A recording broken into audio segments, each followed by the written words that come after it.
Well, hello there, my little darlings, and welcome back to another little episode of Little Warframes. And today, as you can see on the screen, we're taking a very quick look at the Coda boss fights. Not the whole entire thing. I've already done a video on how to trigger them. We're not looking at the elemental vices or the Coda weapons, anything like that. Just the boss fight, because I was struggling with them a little and I just wanted to share my progress and where I ended up with that. And in the meantime, if this video or any of my many other videos tickle your fancy, could you please tickle my like button, my comment and or sub button, all three, get a gold star, pat on the head, less smooching, more cuddling, I don't know, whatever you want. Come and join the Discord, come and say hi. In the meantime, let's get into it. So if you don't know what the Coda weapons are, this video won't be much use to you, but Eleanor is now selling Coda weapons in Hollvania Mall after the Warframe 1999 stuff and things, and you've ranked up with the Hex Syndicate, etc.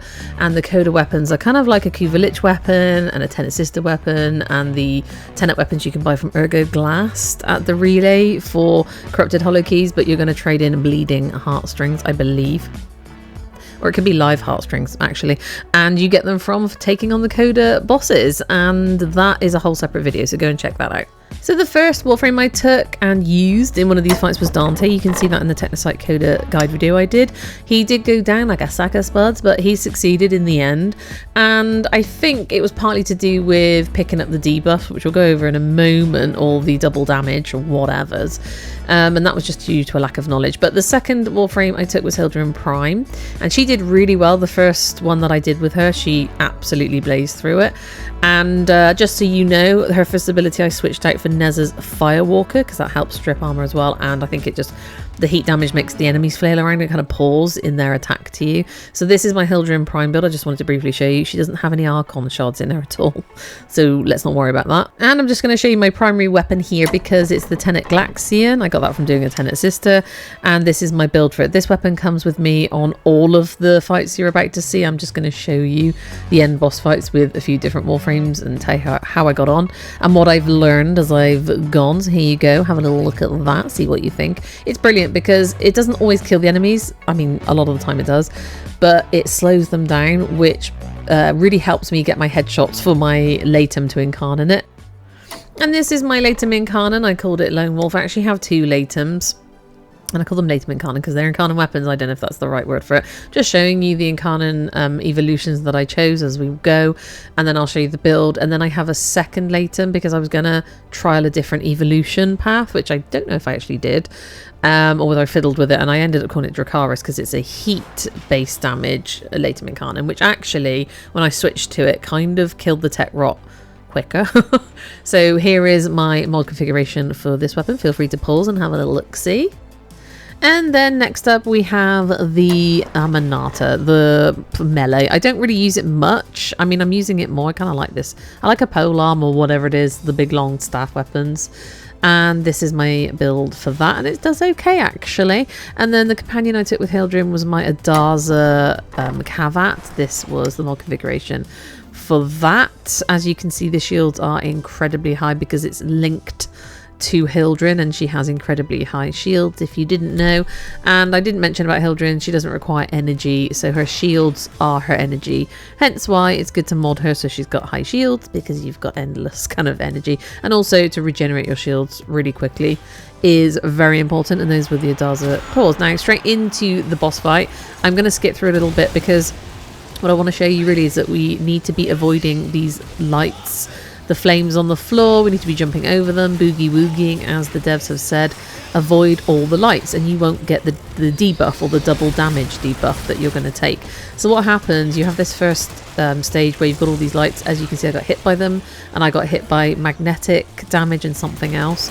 And basically, if you get hit by these lights 3 times in stage 2, where these bosses come down, the Technocyte Codas come down to fight you, you're going to take double damage if you get hit 3 times, and they're going to have a buff on either their health, their attack, or casting speed. Once you've got hit 9 times by these lights, they'll get all 3 buffs at the same time, and you'll still get that double damage debuff, so you're going to take more damage, which is, I think, what was wiping me out. As you can see, I got hit again. That's heat, magnetic, and I don't know what that other one is. If someone could tell me in the comments, and as you can see, this light show, a bit of a nightmare trying to avoid it. I think you just need to jump over it maybe. Haven't quite figured that one out in this fight, but yes, at some point I think in this second sorry, I should say third stage, the second time the dudes come down off the stage, down I went like a sack of spuds. And then we have to sort of start all our abilities over again. But it's fine. As you can see, Nez's Firewalker is doing some damage to the enemies. My Tenic is slowing them down enough, so I'm not getting fully attacked the whole time. But you can see I'm taking a lot of damage and doing my best to do the fight. And it was fine. I still got it done eventually. Took them down, vanquished, got my live heartstrings, and everything was fine with the world. Now, these Technocyte Codas apparently have Warframe-like abilities. I haven't done a huge amount of research into them myself. I know people are on like Reddit and the forums. I'll be honest, I kind of don't care. I think it's more to do with that stage fright. I'm going to call it a debuff. You're basically taking double damage.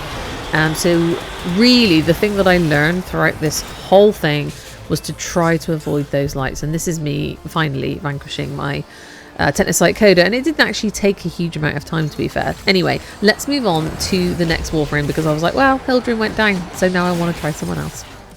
And moving on to Lavos's Archon Shards. He needed some Archon Shards. I put 2 yellows in. One was for casting speed, one was for effectiveness on health orbs, and then I put 2 reds in. I believe they're both ability strength. So there you go, he definitely needed them, and I just put in what I had really just to boost him up a little bit. And then I've got a mecha empowered Lavos build. So here you go, it's got the mecha pulse mod in there as well, so this basically sort of spreads status effects. And because I've got this build going on with Lavos, I mean, I probably could go for a tankier build with him, and I was still ranking him up. As you can see, he's rank 13. I was just impatient, what can I say? So because of this build, I also took my Huras Kubro with the mecha mod configuration. So although I know Lavos is a tank, I don't feel like I made the best of him in this situation. I'll be totally honest with you. But also I think it's user error, not just the mod configuration I was using, but also I just wasn't dancing around quick enough. I wasn't boogalooing around quick enough as a, you know, a dedicated fan to this stage show that's going on. So this is stage 1. I'm taking on a few enemies. We've got to avoid all the pyrotechnics and the freaking laser beams and everything, and this is where you're going to get hit with your stage fright. Well, it doesn't show you until the second and the fourth stages. So the second stage is where they come off the stage and you have to take them down. This is now the third stage we're looking at, and I think at some point I get hit by some freaking laser beams. It could be these ones. They cause magnetic damage. So it's kind of like the heat, the magnetic, and there's another one that pops up if you get hit by them. And you get hit by them 3 times, you're going to get like this double damage debuff on you. And there you go, I went down like a sack of potatoes. And now we're on, I think this is stage 4. And as you can see, the first thing that popped up on the top right there next to my health and shield was the stage fright. I'm going to call it a debuff because I'm now taking double damage. And I believe that means they've either increased their attack speed, their health, or their casting speed, or they've increased their attack, you know, how much attack they're doing to it. So there you go. That was the impact of that. I did die, but yet again I did get through this fight. It took a moment, so let's skip to the end and then get to the Warframe that I'm going to be sticking with from now on until I find a better idea. So I don't know if you recently saw my tanking up the tank video on Rhino, and it's a parasitic armor build. You need a helmet, you need a ranked up helmet, because parasitic armor is an ability from the helmet directly that you can put onto your other Warframes. It doesn't come off another Warframe, and this is my Rhino parasitic armor build. And you saw that I put a 2 red Archon Shards, 1 for duration, 1 for strength, and a yellow Archon Shard in. That was just for maximum energy on spawning X amount, because I didn't want to put preparation in. I didn't have rain really at this point. I got time to keep forming stuff up, you know, I'm trying to record a video here.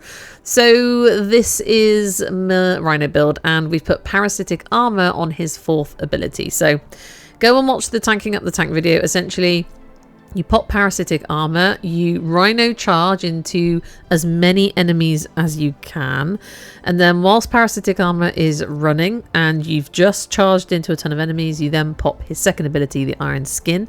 We've also got the augment mods in so that we can delete or end the iron skin ability. You can't do that without the augment mod, which blows up the enemies, and then you can repop it again to get higher armor. Anyway, I just also wanted to show you that I changed my Latum to my Dracaris build. So this is my heat build. I think it's the same in Incarnate Evolution. It wasn't, which is why I built a second one, and then I realized I needed to stick to the original Incarnate Evolution, so I went back to it. But it's just nice having two different versions of the same weapon. And this was before Omniformers were a thing, so having different former loadouts sometimes is useful to have a second item. And I freaking love my Latum. I haven't done any Duviri, so I don't have any of the Incarnate weapons that you get from Duviri. I know, right? This weapon with the heat damage on it was amazing. It was really good. So I'm going to show you some of the fight on the ship, because you approach the speaker and your railjack becomes like stationary, and you got to take on the imposters, the people that are boarding your ship, which happen to be tech rot enemies.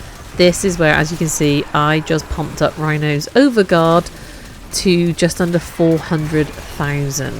This Overguard lasted me until the end of the fight. It was absolutely fine. Now, I think of the second time I did this with Rhino, I got it to 100 and something K, I think, or just under 200k, and that was fine as well. That took me through the fight just about. It almost ran out, so you need like a ton of armor essentially, or this Overguard, which I think is the same thing, I'm not sure. It's basically like an overspill of armor. And halfway through the fight I was able to pop parasitic armor as well. So the rule of thumb is you pop parasitic armor whilst it's running, you Rhino charge into as many enemies as you can. This is where the Tenet Glaxian comes in handy, because it holds them in place while you charge them. You're kind of charging yourself up as well. And then I think if you're attacked at the same time as popping the Rhino skin, it then boosts up even further. I think that's what's been happening, because it varies a lot. It's not just how many enemies I charged, it felt like how much damage I was taking at the same time. Anyway, as you can see, we now have a good chunk of Overguard to go into the main fight with. Now, yes, we've got to do this again, and my Overguard will go down a little, but it's fine. I could always recharge it again. So I may shut up in a moment and let you watch some of these boss fights. I did 2 with Rhino so far. I'm going to do more because he's amazing. And I made more of an effort as I went to jump over the pyrotechnics. However, we've got 396,000 Overguard, and as you can see, it is going down. It will go down quite significantly at some point, especially in the second fight I did.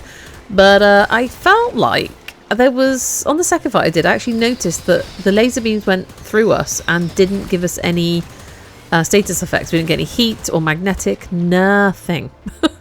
So I was avoiding these lights because I didn't want to get hit by them and then get the stage fright debuff. So I still made an effort to avoid them. But I wasn't sure about the other status effects. I'm not 100% certain how this fight is working at the moment, and how Rhino's Overguard and his Rhino skin, iron skin, protects us. I don't know. As you can see, I've dropped down an energy recharger, which you can do in this mission, and I've slowed the main enemies down with Tenet Glaxian, and now I do have a stage fright debuff, as you can see. So we're going to take double damage. But I mean, if I pop my parasitic armor, we'll have extra armor on top of that Overguard as well. I think it gives us like 5k extra armor, as you can see top left there on the little symbols on the top right next to our Overguard and our health. It does strip your shields off to give you this parasitic armor, but it really doesn't matter with the Overguard. As you can see, we got hit by the lights, but I didn't get any. So I think you'll still get the stage fright debuff by getting hit by the lights potentially, but you won't get the status effects from it, I guess. Unless that's something they're going to tweak, because they've been doing a lot of hotfixes. And as you can see, the stage fright has popped back in again.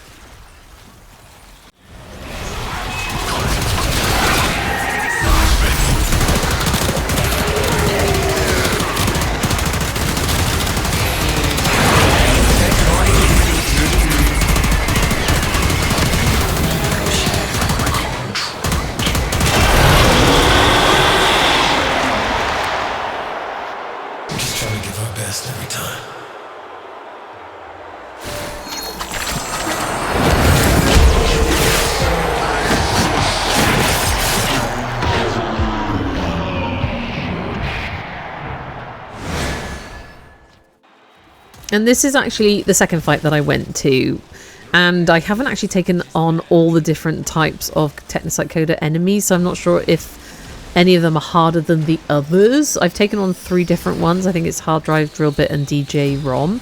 Can't remember the other 2 names. I haven't got round to those yet, or it just hasn't given them to me yet.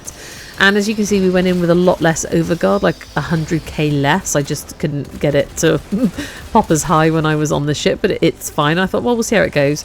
And then I think halfway through this fight, I also just trialed just taking the damage, taking the hits, I think probably on the 3rd stage. Because I noticed I wasn't getting any of these status effects, you know, the heat damage, the magnetic. So I was like, well, let's just let it wash over me then and see what it does. See if we go down like a sack of spuds, and whether it is really worth, as Rhino, with all of this Overguard, to jump around and do your bibbity bobbity boos. You know, the good fan.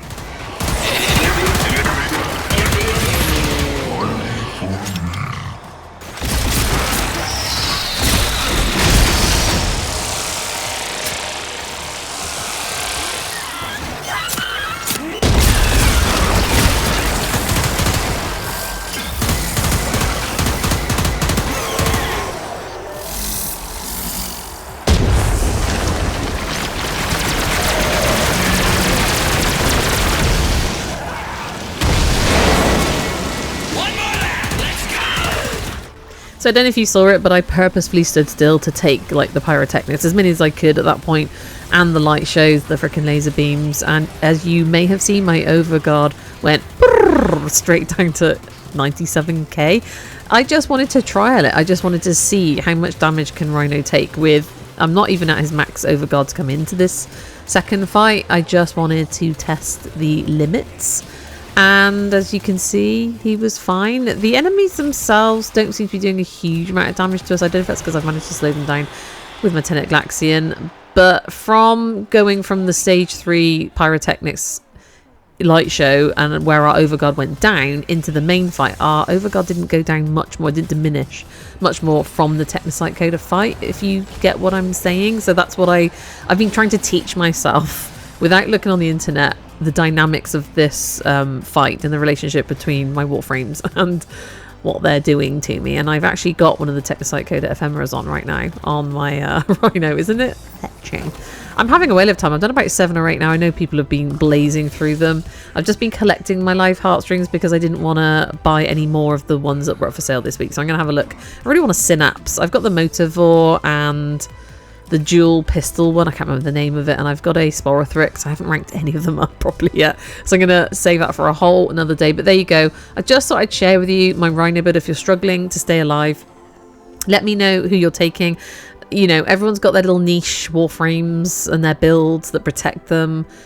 If you can inspire us in the comments, do so. Or if it's going to be like an essay, a PowerPoint presentation, feel free to come over to my Discord. The link is on my channel, and pop your builds. We've got a Warframe build. We've got, you know, primary weapon builds, mod channels, essentially, where you can go and leave your mod builds and inspire other people. You know, somebody said that Siren was really good. The enemies, I cannot play Siren. Not a big lover of Siren, so I don't like to step out of my comfort zone too much. But because I just did this Rhino tank video, and I mainly did it because they released his heirloom skin recently, and also the devs have made it easier to build the original Rhino that you get from Venus. I think it's now 24 hours to build the main blueprint, not 72. They want you to have Rhino. And as you can see, once you start working on these Warframes, they are amazeballs. So I am going to go merrily off into the night and do a ton more Technocyte Codas. Oh, and by the way, I tried to use one of the Lich's Requiem ultimatums, you know, to spawn them in sooner. It doesn't work. That was saddening.